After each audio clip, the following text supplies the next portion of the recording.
Ready? And how good it is to be back here in Cleeve House after 30 years. And my idea was I'd speak for maybe 20 to 30 minutes and then give a chance for some questions and responses. And to honor the next person, maybe to try to finish it around 10 to 11 or 5 to 11. I say it's already 10:10 to give you a chance to kind of get ready for the next person. So, I don't know what a Fed talk is. In fact, my cynical mind sort of said, is that like fed up or sort of? So,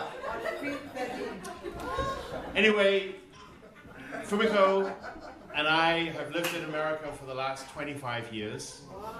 And of course, during those 25 years, we lived mostly in New York, which meant, at least in the early days, we had a lot of opportunity to be with two parents and to hear father and then later father and mother speak directly. So I wanted to start off by sharing with you one encounter that or actually several encounters that kind of culminated with father showing me what he thought about Great Britain. Is that okay?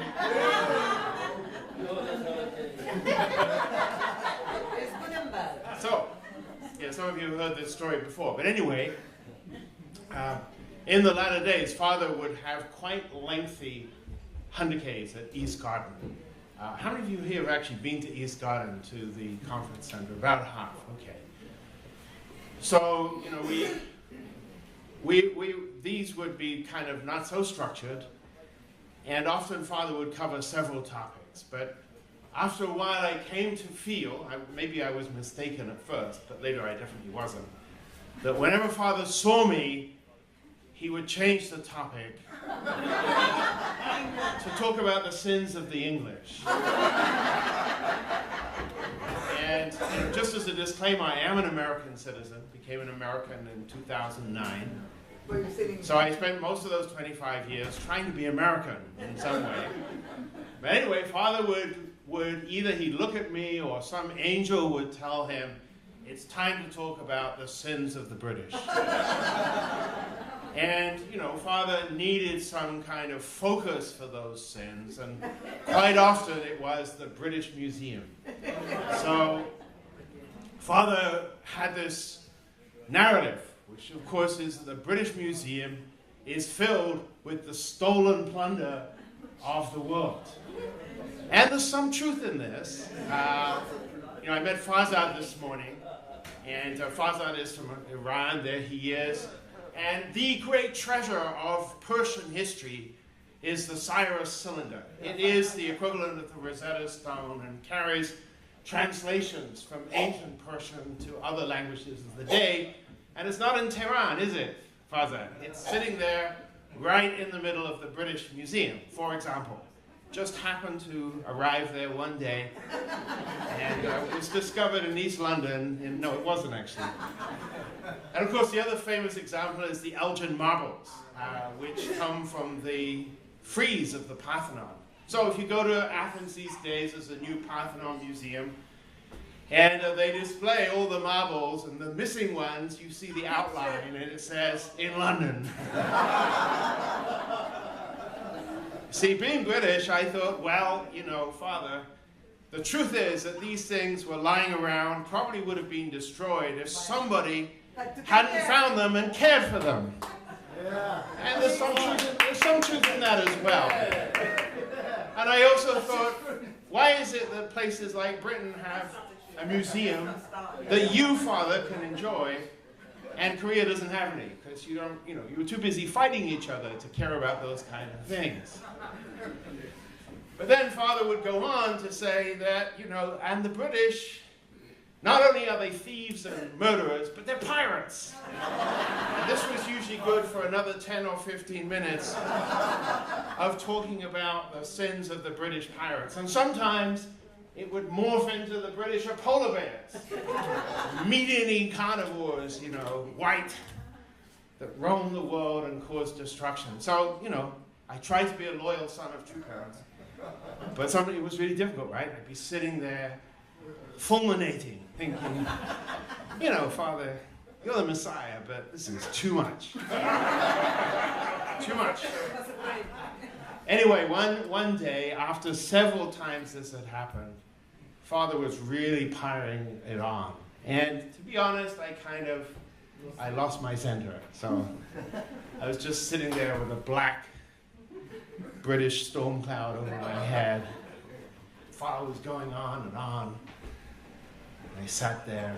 And then finally, the talk finished. Father walked through the audience. It was over, right? He walked right up to where I was sitting. And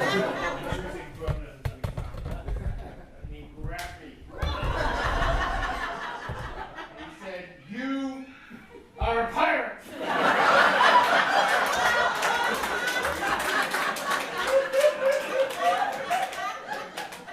But you're my pirate.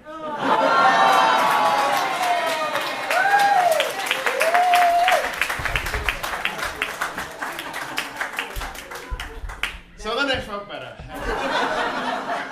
Okay, I don't mind being two parents pirate. So, fast forward to last week. Last week I was in Korea with True Mother, and it was really an opportunity, actually just a one-on-one talk really with our translator.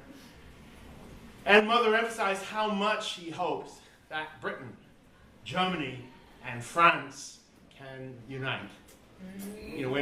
We have a big region now, right? It's 72 nations. Some of them, 16 or so, we don't even have any formal presence. And about 56 we do. I think Britain is one of the formal presence. But how do you begin? How do you even tackle such an enormous swathe of territory? Obviously you have to find a place to start. And it's not as though there's nothing there. I mean, there's people who've been working hard for a long, long time. So I was trying to listen to think, well, Mother, what do you think are the most important countries, where whatever it is you want to see happen in this huge territory should begin? And so when I heard her say Britain, France, and Germany, in that order, I thought, okay, I'm going to take that as a signal from heaven that these are the countries, and there are many others, of course, where we really have to think about God's priority. In America, when Mother came to the United States right after Father's Sunwa, it was a very difficult time. It was honestly a very difficult time. We had an implosion of our American movement and leadership. Some of you remember that. And when Mother came, actually, there was a huge storm, hurricane, on the east coast of America. Many people lost power for days and days and days, 12 days in some places. The city subway was flooded. And Mother wanted to give a speech at the Manhattan Center. And because the public transport was out, and many people hadn't had showers for days and days. I mean, these were small privations compared to most of the world. But it was kind of tough. But we brought ourselves faithfully to the Manhattan Center. And Mother gave a very tough speech, actually. It was really tough. Looking back, I realized that it originated from her own sense of inadequacy, that she felt, as true parents, we lived in this country for almost 40 years, and there's so much that has to be done. We're so far short of where we want to be. So, when you feel that way, I think Mother is also looking for the children who are mature enough to kind of take some of that load, right? But anyway, it didn't work out that well. Honestly, people were traumatized by the feeling of failure and inadequacy and, all those things. On top of which, everyone had made such a big effort to get there, only to be told, you really shouldn't have shown up, kind of thing. So that was 5 years ago. And it took really 5 years to rebuild ourselves to the position where, with confidence, we could hold a program like the one we just finished at Madison Square Garden, with Mother's total belief that you Americans can do it. In fact, she said, I'm not going to give you any directions. I'm not going to give you any Korean leaders to tell you what to do, because I know for sure you know how to win this victory. And we did. We managed to find so many wonderful people from Christian churches and other organizations. You know, we could never fill Madison Square Garden by ourselves, but we knew that if we put the purpose first and invited people to contribute, not simply to participate and spectate, that they would get involved. So just in case you don't know the difference between a commitment and a contribution, because what we're looking for people is a commitment, right? A contribution. You can go back to the breakfast you ate this morning. Okay, so the chicken made a contribution, but the pig made a commitment. So we're looking for commitment in ourselves and in the wider body of faith that God has prepared for this time. I believe, and I know Mother feels exactly the same way, that God has already prepared the people who will build his kingdom. Most of them are not members of our church. Most of them will not be members of our church. That's not the point. God has been raising them, teaching them, educating them for this time. And it's really, really important that we don't miss it. 3 years ago, I was having breakfast with True Mother in Hawaii. There were a few of us there, and she said, you know, I don't really know you very well. And you don't know me very well either. So we should work on that, right? If we're going to be a team, we should at least know more about each other. So what I'd like to know from you today, she said, is why did you join this church? What was it that motivated you to come and work with True Parents? And I was the president, so she said, okay, you go first. So I said, okay, Mother. I'll tell you, the most exciting part of the divine principle for me is the consummation of human history. And I said, when I heard my first lecture, it reminded me of a science fiction story that I read while I was a young person. And Mother said, really? Tell me more. So I said, well, when I was 18, I read this story called The Dark Star. And I took a grapefruit from the table and I put it on the table in front of Mother. So, okay, in this story, a rogue star wanders into the solar system, okay? And it takes the Earth out of its orbit around the sun and starts to drag it into cold space.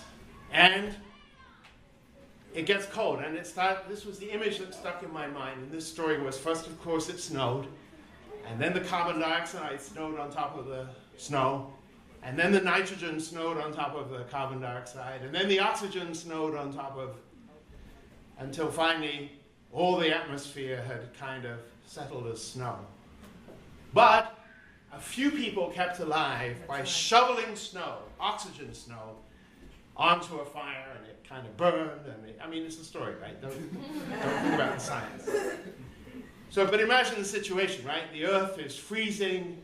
The atmosphere is gone. It looks completely hopeless, but scientists calculated that the Earth, in its rotation around this dark star, would come back to a point where it could be recaptured by the sun. So I was showing Mother on the sort of table with oranges, and sort of, moving around like this, and she's kind of looking, who is this guy?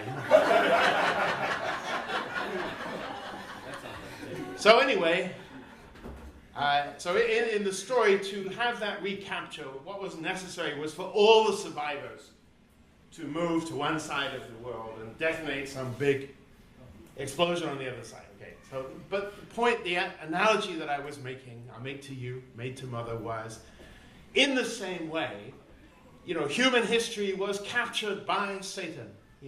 We were in orbit, supposed to be in orbit around God, the first human ancestors, but it was taken out of course. And human history has been dark and cold and frozen. But as you know, in God's providence, there have been some times when there was a chance to restart. Quick divine principle pop quiz here. When was the first time? Noah. It was the time of Noah, right? Don't go into the details of the Noah story, but that was chance 1. When was chance 2? Jesus. It was time of Jesus. And chance 3? It's the time of true parents. I said to Mother, this is the thing that inspired me, that at this time in history, while true parents are alive on the earth, is an opportunity to reset to a new history, the history that was supposed to be. And I said, when I heard the principle, I didn't even know who true parents were. In fact, I thought Father's name was Ramoon. He was some sort of Indian Swami. When in those years, Indian philosophy was very popular. I remember asking my spiritual father, so who is Ramoon? And they're thinking, man, we need to upgrade our lectures. So Mother smiled and she said, well, do you know the name now? I said, yeah, Mother, I've got it. But actually, I think Mother remembered that story, because if you hear her speeches these days, she's always talking about this opportune time in history. And, I think God's calendar, it's not measured in days or weeks or years. I think the unit is the human lifetime in a way. So, we're still in that time of opportunity, in my view. Yes, Father's in the spirit world. Mother is here on earth. We're here. The people who met the Messiah, the true parents, in their lifetime. We're the ones, in a way, who have the inheritance, the legacy. Right. After us, everyone will only have a second-hand observation.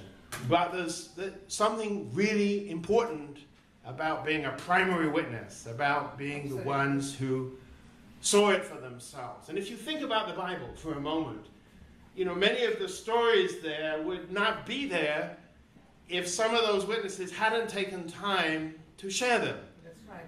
And some of them are not even of real things that happened. They're dreams, they're visions, they're revelations. So one thing that Fumiko would like to say, I'm not going to invite her up to speak this time, how important it is for each one of us to put down and share our personal encounters with true parents. Whether that's a direct encounter where Father spoke to you or Mother spoke to you, or it might be indirect where you were there and you had an inspiration or a realization. It might even be a dream. Several people told me they had dreams of me coming to Europe, and even before it was announced. So I'm not sure how to feel about that. I think I have to blame them for disturbing the spirit world there. Point is, you probably all have those experiences. But I bet you that most of you actually have not written them down, have not shared them. And I want to encourage you to do that. Number one, when Mother comes to Britain, she will want to hear about those stories. She loves hearing personal testimonies about encounters with God. It's her favorite topic, actually. And number two, we want to preserve those memories for future generations, not just here in Britain, but throughout Europe. And number three, when you do that, I guarantee you will experience personal revival, because it will bring back to you the memories of those direct encounters with God and true parents. David, this morning when he was speaking at Pledge, it was a good speech, wasn't it? Why don't we give him a round of applause?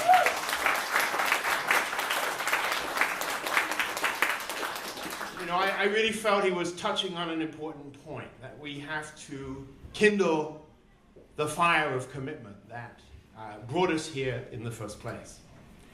And he also mentioned, I must disagree on this point, well, is it possible for the second generation to have that kind of experience? And of course, I feel, yes, everybody can and should have the experience of a direct commissioning by God.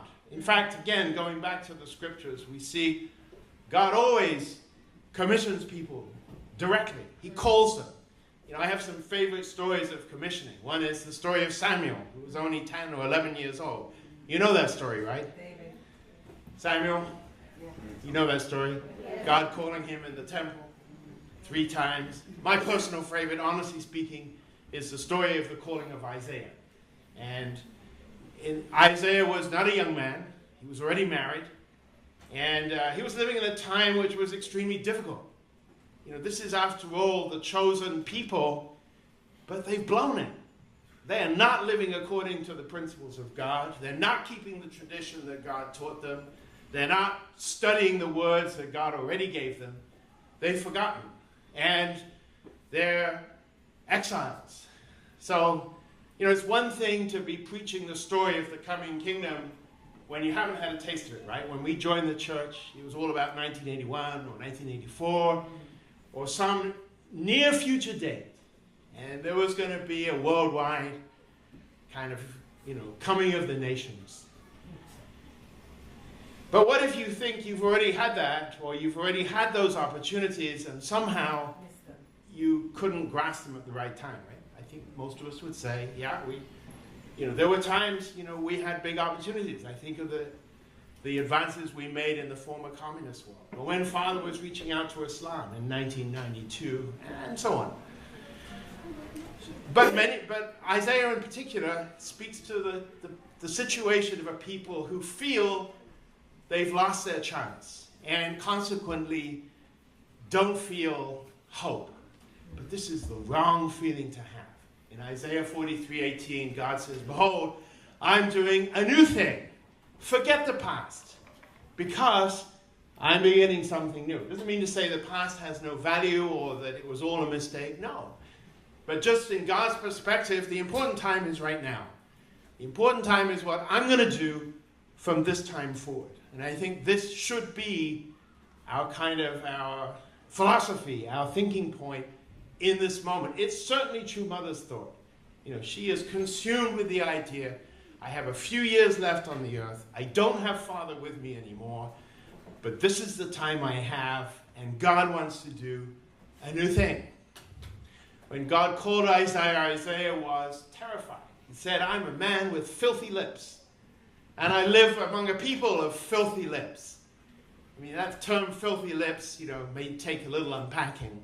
But basically what I understand is you talk about other things than the vision and the promise of God. It doesn't mean to say you're a blasphemer or you swear or you're a bad person, but in a way, your lips have become dirty because they talk about other things than the goal and the priority of God. Because we're a chosen people, called to build the kingdom of God. We really shouldn't have space to be talking about other things. Of course, to talk about the will and the teachings of God is a vast subject. No words are prohibited. But what I find in myself is I'm too ready to think about other things. I'm ready to see the problems, but not the solution that God has already brought. And of course, if you take that perspective, then you only see a forest of problems. You don't see the opportunities. And in that story, God purifies Isaiah with a burning coal. And then asks this question, who shall I send? So think about this. Just before, Isaiah is he's mired in defeat, in recognition of his own inadequacy, his problems, his failures, and not just his, but his whole people have failed and have left God. So in a way, it's an unexpected question. Who shall I send? And he answers, "Send me." So I don't want to speak for a long time this morning, but I feel strongly the Spirit of the Lord asking, who can I send? Who can I send? And I hope you feel, send me. I hope you don't feel, I'm not worthy, I'm too old, I'm too young, I've had my chance, I didn't do it. We all have big weaknesses and shortcomings. I was really moved by David talking about the challenges in his own family. Because at the end of this story that I shared with Mother, she said, "But you haven't said anything about your family." I said, "Well, Mother, I have 5 amazing, wonderful children." And I do. They're aged 30 to 20, but they're all single. And I don't know how to bring them to the point where they want to embrace the marriage, the blessing. And I said to Mother, you might think if you want to choose someone to be your representative, there are plenty of people who've done better than me in this respect, who have all of their children blessed and married. And just lay it out there, do you want to look for someone else? And Mother said, no. She said, first of all, I want you to know that God has a plan for you, for your children, for the grandchildren who are not yet born. God has a plan, and it's a good one. Yes, it's true that it may not be plan A. Maybe it's plan B or plan C, or in my case, plan double Z, or whatever it might be. But the fact is, God has a plan, and God will realize that plan in his time. Mother said also, let's be realistic here. You can't do much about it. You can pray, you can love, you must be unconditional. But there's a limit to what you can do about it. So don't beat yourself up. Don't, allow yourself to be defeated by things that you can't really change yourself. Instead, why don't you focus on the things you can do? And keep praying that God will work on the things that you can't do. You have to allow yourself to truly be in the hands of God. I was really moved by that. And moved because I realized, deep in my heart, I have not often surrendered completely to the will of God. It's a great teaching of the divine principle, honestly speaking, is the portion of responsibility, right? It was one of Father's great discoveries, that even Almighty God cannot complete his providence without people fulfilling their portion of responsibility. And how much do we say that is? 5%, right? But we have to do 100% of it. But here's the thing. Even if you do 100% of your responsibility, it's still only 5%. What we need to do is unlock the 95% that comes from God. Our movement is small. Our numbers are small. Let's face it, it's true. If God were relying on this group of people in this room to restore England, it's not happening. However, God has more than enough people prepared. He has more than enough. God's 95% is more than enough to restore the world, not just Britain, every nation. So I think it's important that, and as that old saying goes, you have to pray as everything depends on God. You have to work as though everything depends on you. And I want to believe that True Mother is onto something. When I was in Berlin, I mentioned, we all shouted against communism. We all preached the wall must go. We made a lot of noise. We waved our placards. We walked in faith. But generally, I think we didn't believe it. Not really. We did it because we loved True Parents. We did it because we wanted to support Yojanim, who was the town president then. And of course, it was exciting to think that this wall was going to go away. But there wasn't really a lot of practical evidence to suggest that it might happen. But it did, actually, just 2 years later. So I invite you that when Mother says a time of transformation is coming, whether that's in 2020 or shortly afterwards, that nations can be restored, that the conflicts which seem impossible to solve can be resolved with the power of God. We're again faced with a choice. We believe it or we doubt it. And I think our response will make a big difference into how long that takes. One thing I've really been impressed by True Mother is how quickly she gets to the point. I don't know if you had the chance to hear her speech at Madison Square Garden. It was very similar to the one she gave at the United States Senate back in December. And really, everything she says has 3 points. Point number 1 is that God has been working in human history for a long time. And usually she only needs 3 or 4 minutes to go all the way from Adam and Eve to the time of Jesus to the time of today. So that's kind of point number 1. Point number 2, God needs you. God always works with people who are alive on the earth right now. Yes, there have been great saints in the past, but they're not here anymore. According to the principle, God can only work and resurrect through the people who are on the earth right now. Point 2, God needs you. Even people that have only met Mother for the first time, she never hesitates to tell them, God needs you. And point 3, and this is my final point, we need true parents. I think we need to remind ourselves of what it is that the principle is really saying. That all of human history started on the wrong note from the wrong beginning. And that everything, all the problems, actually originate from that beginning alienation from God. It's a spiritual problem. And if we forget that and start to think about all these problems one by one, the environmental problem, the religious problem, the political problem, conflict, this and the other. It is overwhelming. And I think that's in a way God's warning. You know, you cannot solve the problem starting from the symptoms. You have to go back to the original cause. And if you do, then we come to the conclusion we do need true parents. We do need the blessing of true parents. We spent some time in America to make an American mission statement. It's really simple. To bring this nation back to God through the teachings and marriage blessing of true parents. It's 15 words. It's not perfect, but there's 3 things in there. The first is the teachings. I think we need to get back to the power of the principle. And we need to find the way to express it to today's world in 2017. You know, that's different from 1955 in Korea. It's a complex, interreligious, international world. People need the right avenue to understand the principle. But the principle is eternal and true. It doesn't ever change. And remember, Father himself struggled to find that principle.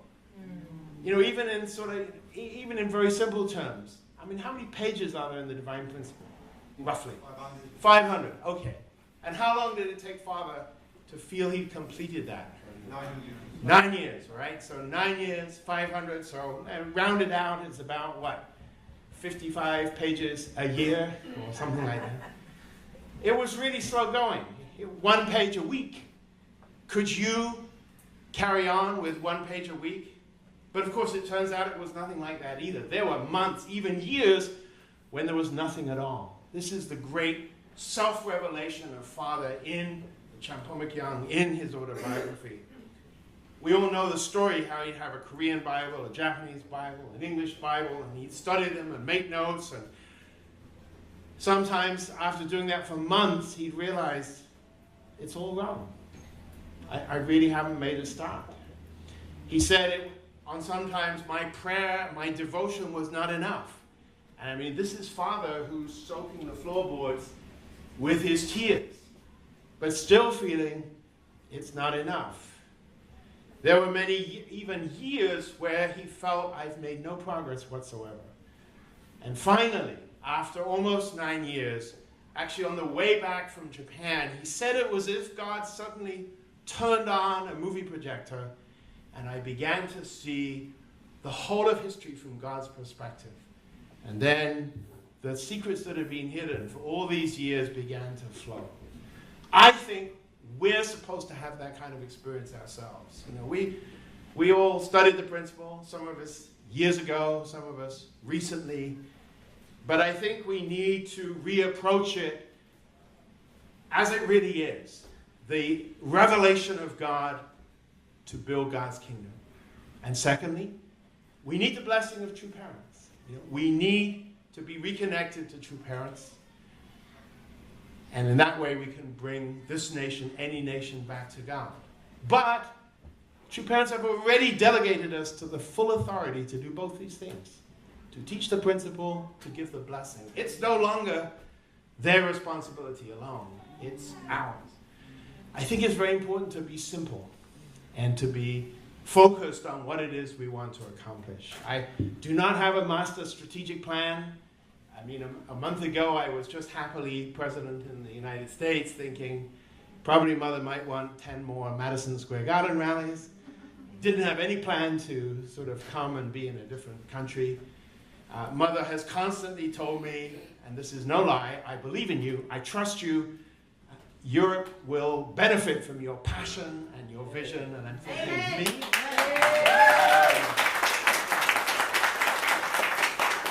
But I'd like to extend that to say, Mother already trusts in us. You may have heard her say, Europe is asleep, Europe is slumbering. Forget that, okay? Forget the past. I'm giving you authority to forget that. In reality, True Mother has enormous expectation and hope and belief. And I told her, Mother, we're going to surprise you with the kind of things we can do. And she said, I'm waiting for that. So, thank you for your warm welcome here. I promised I'd finish with time for a few questions. really difficult, tough, miserable questions I'm going to give to Fumiko. She's sitting right here. Straightforward, easy ones, I'll be happy to take. And then we'll break for the next, well, actually, to cool down a bit, it's kind of hot, isn't it? And break for the next speech. So does anyone like to ask a question? Only easy question. Okay, I'm sorry, I've forgotten your name. It's Luce, that's right. The light bearer from Colombia. I don't think it's an easy question. Oh. That's why I'm asking. Just on the Congo prayer this morning, there was a word that stuck in my mind, and it may not be part here, but I need to hear something from you today, and it's about redemption. In a few words. Redemption. Yes. I know it sounds a little bit crazy, but I need that today. I'm sorry. I'm very demanding. No, it's a good point. I had a personal experience with this back near Foundation Day, a few years ago. And, when once again we were asked to take new holy wine and make new conditions, and honestly speaking, I really rebelled against it. I thought, again, I don't know about here in Europe, but we probably took holy wine a dozen times or more, often. And I just really didn't feel it at all. And then I had this kind of, not exactly a vision, but a kind of a spiritual encounter with King David. Wow. Oh. And you remember King David, right, was really one of the worst sinners in the history of Israel. He was an adulterer. He was a murderer. He sent other women's husbands to be murdered. Actually, he was a bad guy. But there was something in him, in his passion, in his desire, that God felt he could use regardless. But not entirely regardless. Before God could use him again, David needed to go down to the bottom. And you can read about David's agony and his feeling in Psalm 53, calling God, making me a clean heart. Give me a clean start so that I can be your man. And he prayed that prayer, and he shed those tears, and the child that he was praying for died anyway. And in that moment, when God did not answer his prayer, I think that was really the turning point of David's life. Because he didn't give up. He moved on. His advisor said, now why are you stopping fasting? Why are you kind of washing your face and moving on? David said, there's no point. God has chosen not to answer that prayer. So I'm going to look for him to answer the next one. What is really redemption? It is, I think, a new encounter with God. And it's always available. In fact, we need it to happen often. What I came to realize afterwards is successful religions often call people to be redeemed. They often have a time of redemption and fasting, whether it's Ramadan or Yom Kippur or Lent. It's a good thing. But you shouldn't stay there. I think it's a big mistake if we go 360 days of the year feeling unworthy, sinful, unforgiven. In that situation, Satan rejoices. He wants us to feel that way. God wants us to recognize our need for reconnection, and then he wants us to move on and spend the rest of the time feeling, as we are, the victorious sons and daughters of true parents. Competent, capable, able and trusted by God. But before that goes to our head, to realize that there is some need for redemption. Rosemary, you have a question? No. Or you're just raising your hand in the spirit? Hallelujah. Okay, yes, and then you. I would like just to know, what's your plan for second gen? I Well- know your passion for second gen. Yeah. Well, my plan for second gen is I want second gen to be happy. I want them to take my job. In America, we actually made some good progress. Until a month ago, I was president, and I'm happy to report that more than half of my leadership team is second generation. Yay! And half of them are women. So, you know, if you look at the memos from Korea, you'll notice that the team I've been assigned is not like that. You know? They're all guys older than me. So I look forward to changing that as soon as possible.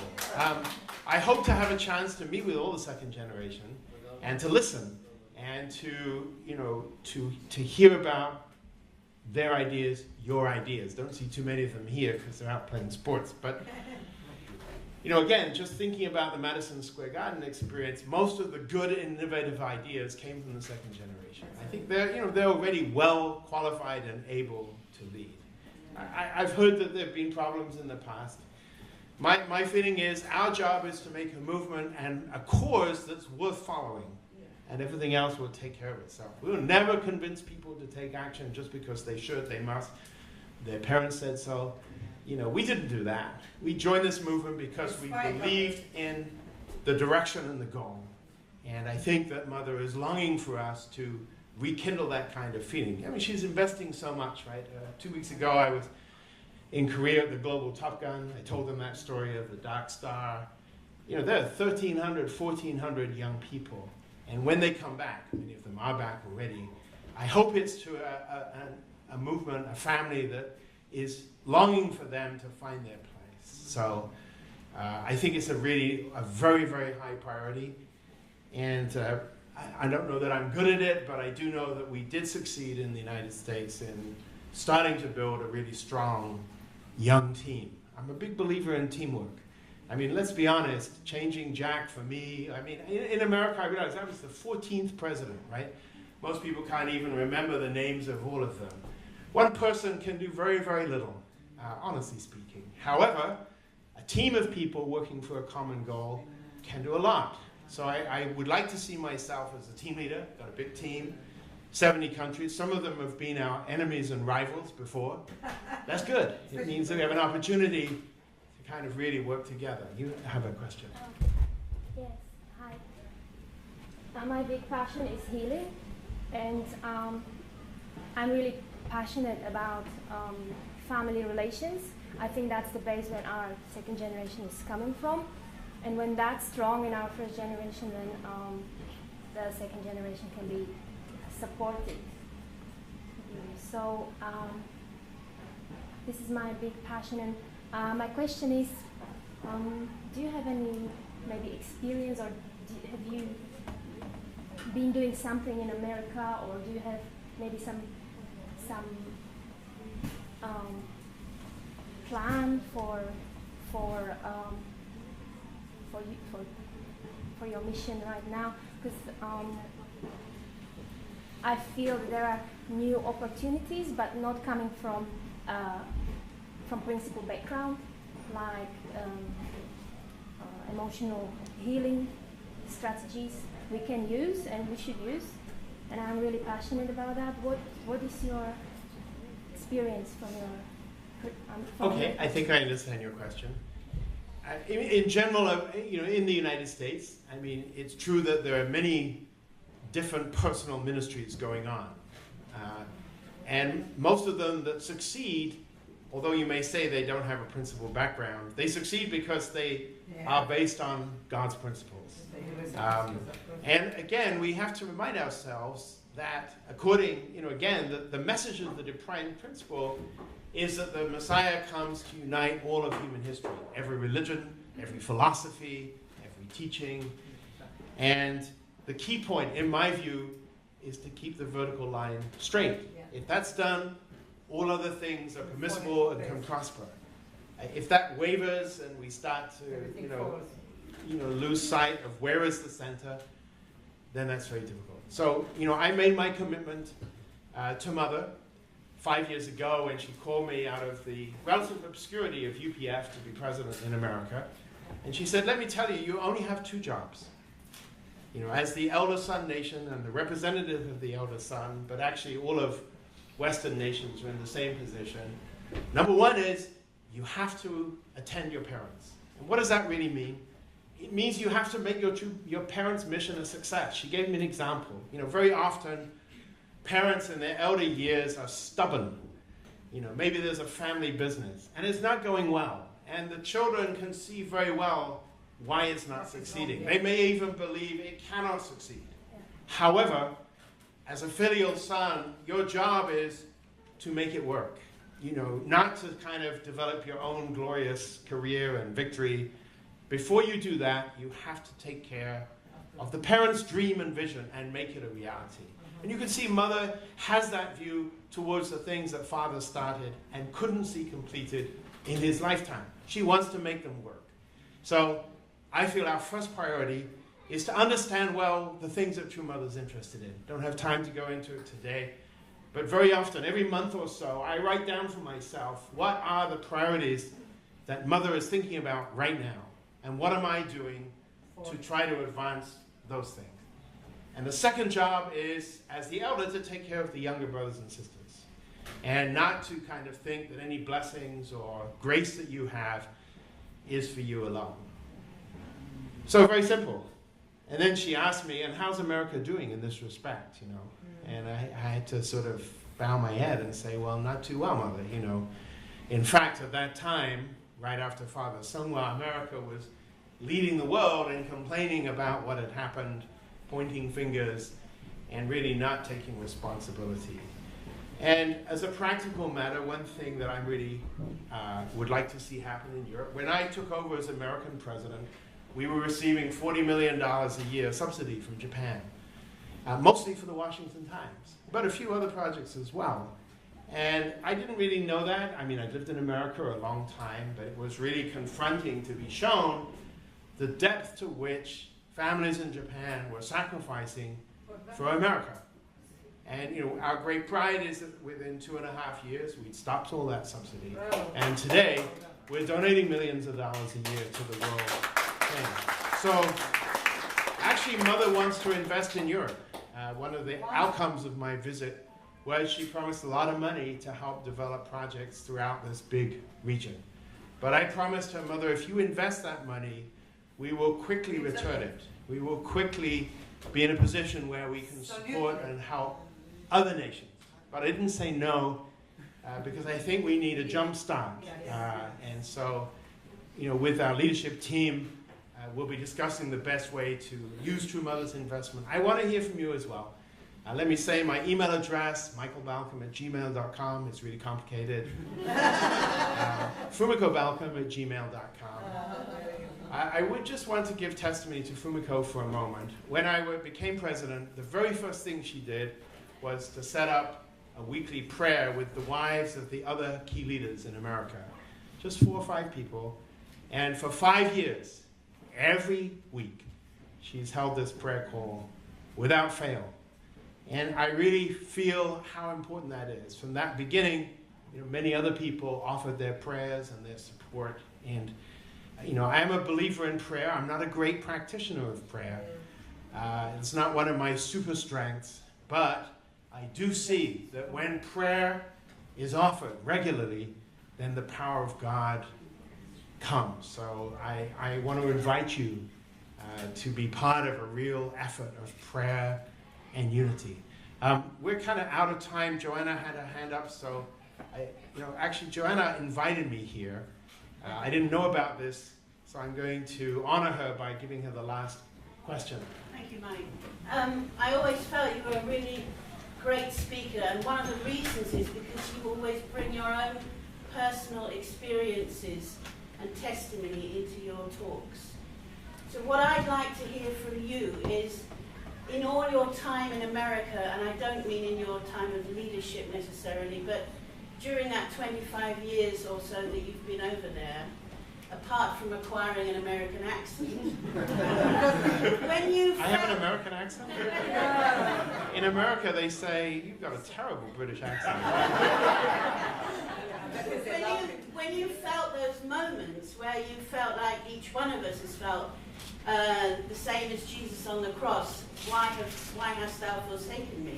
This kind of spiritual desert that we all go through periodically at different stages of our lives.